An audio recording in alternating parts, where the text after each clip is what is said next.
परिपूर्ण होना भी अच्छा नहीं होता।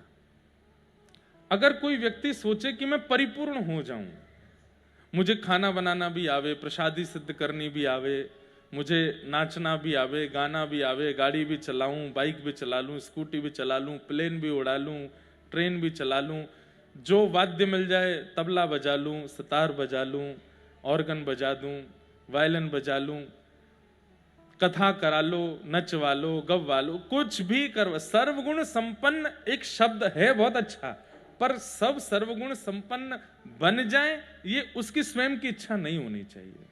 थोड़ा अपूर्ण रहा कीजिए, थोड़ी अपूर्णता अच्छी है।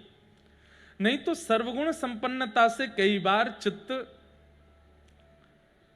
अभिमानग्रस्त हो जाता है और वो अपने गुण के भाव में गर्विष्ठ हो जाता है कि मुझे ये भी आता है, वो भी आता है, ये भी करके मैं इसको भी कर लूंगा, ये मुझे ठाकुर जी ने सब कलाएं सिखा रखी हैं, सब आता है।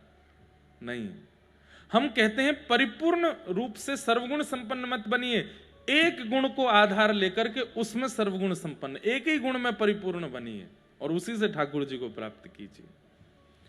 तो जरूरी मेरे मन में भी आ जाते हैं भाव कि ये भाषा भी आती, वो भी आती। मैं महाराष्ट्र में जाता हूं तो वहां के भक्तों का मन का लगता है कि ये भाषा भी आती तो अच्छा रहता। गुजरात में आके लगता है यहाँ के भक्तों के भाव आते तो अच्छा लगता।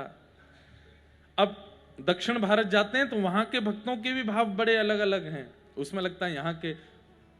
जगन्नाथपुरी जाते हैं तो लगता है उड़ीसा आती, उड़ीसी वो कौन सी उड़िया आती उड़ीसी तो नृत्य होता है, उड़िया आती।